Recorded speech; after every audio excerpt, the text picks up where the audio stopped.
Okay, y'all, charge it to my head and not my heart. I've been gone, but I'm back. And I'm going to try to stick it out. We only got a few episodes left. I look a little rough because I was like, let me watch this as soon as I get from the gym, and then I'm going to record everything. I am your girl, Talisa Ray. What's up? How you doing, Ray of Sunshines? We are reviewing The Chi, Season 1, Episode number 5, Penetrate a Fraud. If it's your first time here, it's cool. Click the subscribe button to become a ray of sunshine. What you saw in my hands were my notes because I have 2 episodes, really 3. We just gonna have to go back on 4 because I didn't write no notes down, okay? So let's just get right into episode number 5, Penetrate a Fraud. So wait, y'all, listen. When we see the scene open up, I'm all like, oh, okay, Laverne, you didn't just went and got married? How long you been knowing Greavy? You just went and got married? Do you think Brandon's shock was warranted? Like, what the fuck? Like, you finna just marry my mama? Y'all going to the courthouse? What, you think you finna just run up in here in the house? Do you think that it's warranted? Or do you think that he just tripping because his mama getting married and she done had, you know, she done been through a rough patch, you know? Because, you know, men do prey on women who are a little more vulnerable. What y'all think? Let me know down below in the comments. Then you see Ronnie, he drunk as a skunk. I'm all like, Jesus, take the wheel. But we got a chance to see comment, okay, Rafiq at the mosque saying to Ronnie, hey, it's open policy. It's an open door policy. Anytime you want to come and lay your burdens down. Like, you know, I really wasn't paying attention. All I was doing was looking at Rafiq. So you see Emmett convince Habib's nephew, what is his name, to go in with him on the shoe deal. Like, we can make some real money. Fuck these cigarettes, gummy bears, and Levi's. Let's get some real money so y'all can have a supply on supply on supply. Now, we all know that Sarah is in love with Brandon. You could tell by the way she looks at him. And they have a moment, you know, as they go get food and supplies for the restaurant. Well, his partner, you know, the one that ain't so square, whatever his name is, y'all, I done been away too long that I don't know all the insignificant characters' names. Well, he comes down and he says, hey, the chef wants you, and listen, you're getting too close.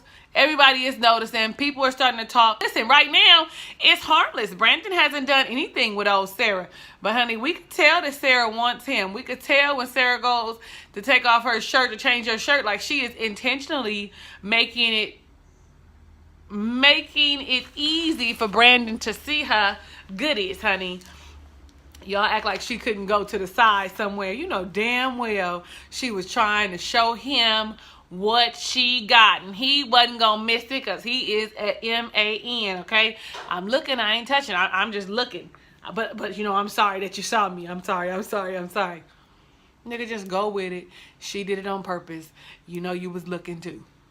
Well, you know, when Emmitt and the nephew, what is the nephew's name, pull up at the house, he tells him, hey, look, white people hate your kind more than my kind. You know, the whole terrorist thing.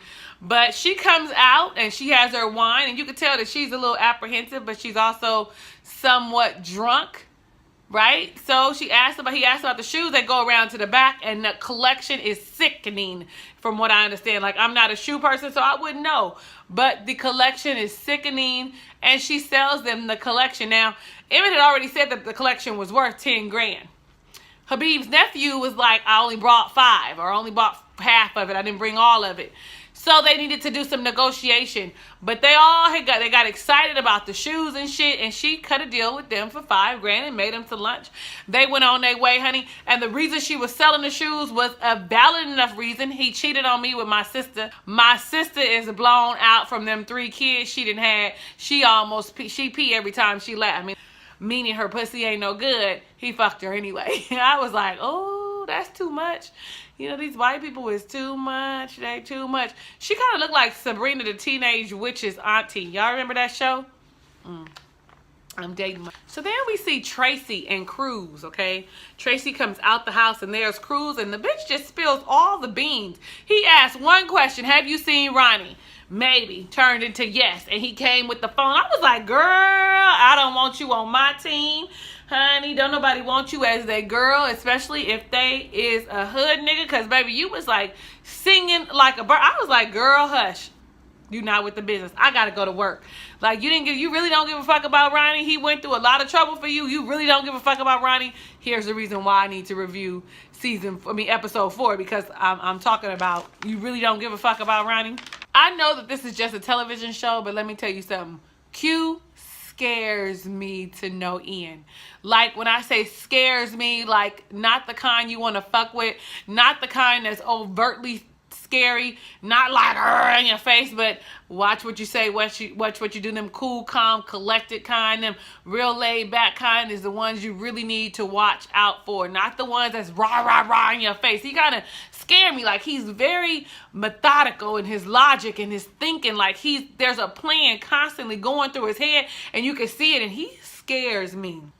And I mean, rightfully so, because he saw that Trice pulled up and went outside on that porch with the dog, honey, and dared them niggas to come up. And I was like, okay, listen, you have got to be one bad mofo if you're going to just sit there while the rival gang is next to you and they already is like low-key threatening you. You remember from the block party, another reason why I need to review episode 4.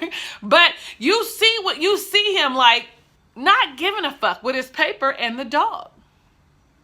Trice walks up like, motherfucker, sees his dog. Look, I can't even remember what the dog's name was, but he was like, her name is Evangeline now. You want her, take her. Shit, Evangeline's like, he treats me good, my nigga. I will bite the shit out of you. I am not going with your trifling ass who never fed me. You didn't even know how to treat me as an owner, but Q got me, and I'm gonna do whatever I can to protect him. However, Reg's dumbass pulls a gun out. Like, I'm all like, Reg, you ain't do no research on the dude. He said, oh, I'm scared. Like, I was like, baby, Reg, would you really want to pull that gun out on somebody that has no fear whatsoever? When I say none, he was like, motherfucker, I don't give a fuck. Like, somebody tell him what happened to the last nigga that pointed a gun at me. Honey, Trice was like, put the gun away. Please put the gun away. But he also told Q, you can't come back. He was like, well, a man can't go through a river twice. Y'all know the whole little thing. And, Trice's dumbass didn't understand it, because you really can't go across the same river twice, because water is always flowing and moving. He didn't catch it. He's an idiot. Anyway, he told him to go on about his business. Well, all of that was just a ploy for the 2 other brothers. Why don't I know their names? Do they have names? Tell me their names down below in the comments. For the 2, they do have names. They told us in episode 4. And I just don't have it written down, so I didn't remember. And yeah, whatever. Well, it was all just a setup, a ploy, so that they could go see what the fuck was going on over there at Reg's apartment, or Trice's get down, hideout, drug spot. Honey, he found out that, of course, he's running guns. And Q's all like, I want those guns. When we see Emmitt again, we see Emmitt does have a hustling spirit. He has a hustling spirit, and he really trying to be a good dad. He trying to call all his connects, like, I got these shoes, I'm going to sell these shoes, whoop, whop, wham. You know, calling everybody, trying to get it together. So Habib's nephew, I don't know his name and it's bothering me, could recoup the $4,500 that he spent, that he borrowed from his uncle. Habib borrowed as in stole. He planned on putting it right back. In addition, we find out that Jason had a girlfriend, Shante. Ronnie found out from going to the basketball court. No, Ronnie didn't know, because they wasn't close as much as they used to be, but he didn't know. And he ended up finding out he had a girlfriend, and he was like, because of the phone. Y'all, I need to talk about episode 4, because that's when the phone came about. Y'all.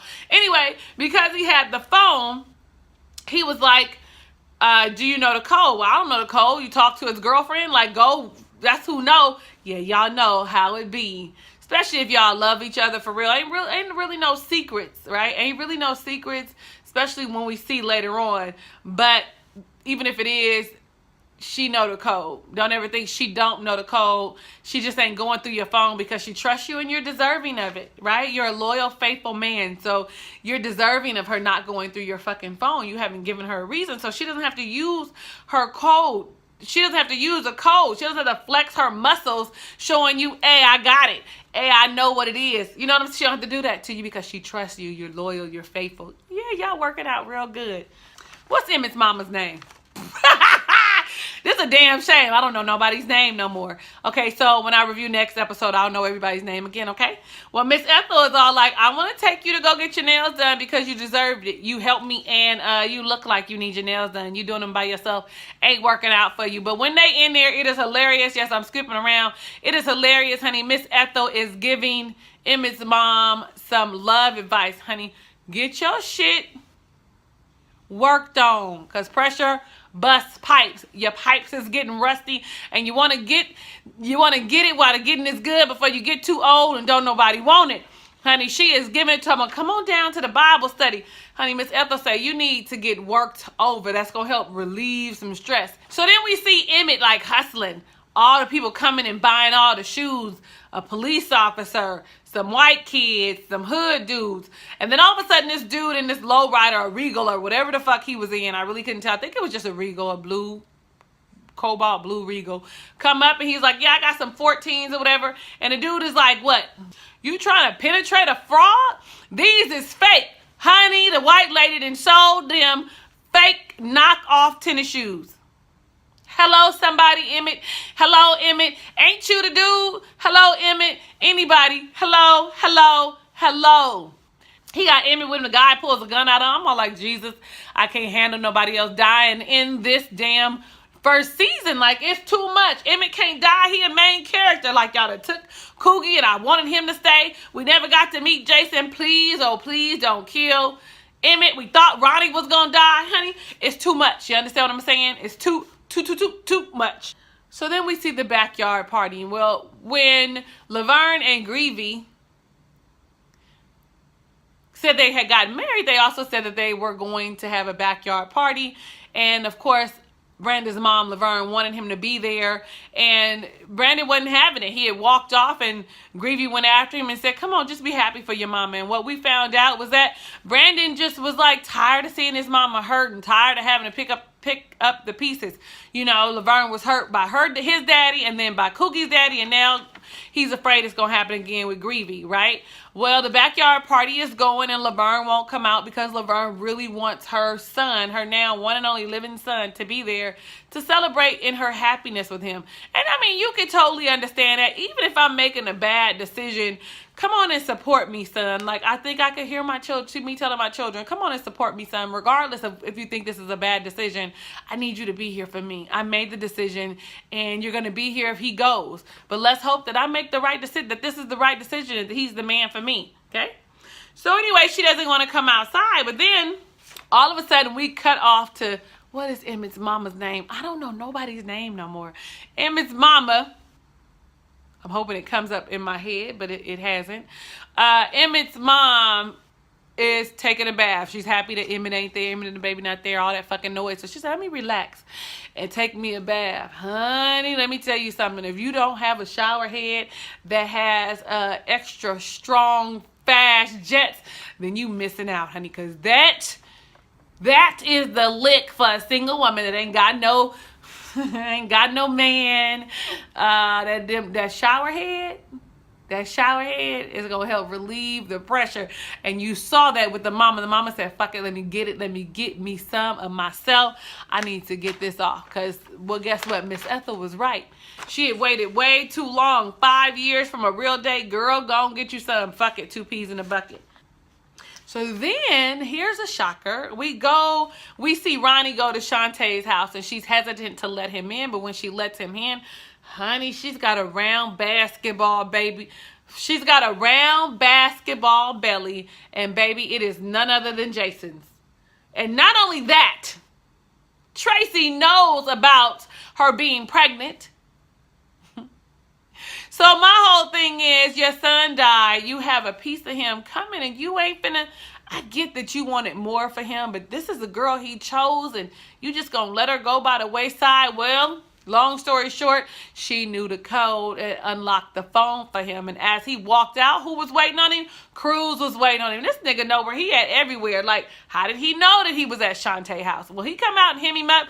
And y'all see that Ronnie is doing bad. That shot in his side really fucked him over. He walking slow, losing too much blood. Ain't nobody tried to help him. And I don't know. He got muscled him just a little bit into the car, and they are now at the precinct, and, Cruz is trying to get him to look at Coogie's file and stuff, and Ronnie's playing it cool, like, if you ain't talking about Jason, I don't care. And then finally he says, give me the code to the phone so I can help you, because if it gets into the wrong hands, we're in trouble. So then we see Cruz looking at Jason's phone, looking through some photos, and then the last call you see made from Jason is 911. And just like you and I, Cruz was like, what the fuck, 911? That means that there was an emergency call? That means that call was erased. That means it is some crooked shit going on. Honey, Cruz don't miss a beat. And I'm sure he gonna figure out that Wallace got a lot to do with this shit. I can't wait. I can't wait to see it unfold. And I don't need to wait till next season, okay? Lena and comment, I don't need to wait till next season. Before this season ends, please let it be known, okay? Let it be known. So the party's over. The party was a success, right? Brandon's coming out. He helped the people leave. Part of the catering, part of the restaurant people left, and he's walking up, and there's a message on the phone. Look, I couldn't read what the phone said. I even paused it and rewound it and still couldn't see what it said. Y'all know what the phone say? Was it from Jerricka? I remembered her name. Well, he comes out, he goes on, and he runs into Sarah, who has some champagne, and finds out that they're going to throw away good food. Like, you're going to take it and throw it in a dumpster.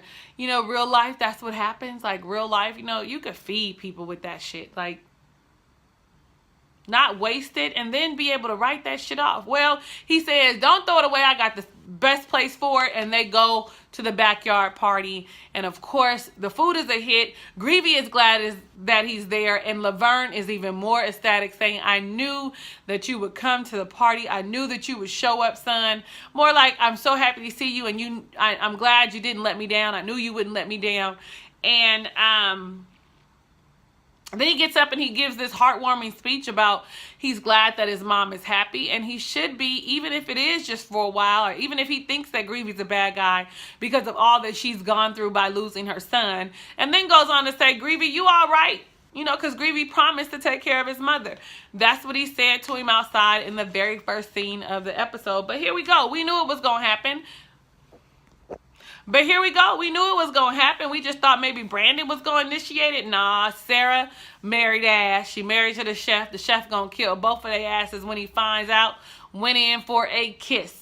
And Brandon was like, well, let me help you out. Don't be nervous about it. After that little apology about seeing her little bra and shit. Like, that's like a bikini. Why is y'all making a big deal out of that? Anyway, he goes in for the kill and kisses her. And then that is how this episode ends. Hell, I almost forgot one of the most important, most critical scenes of the entire episode.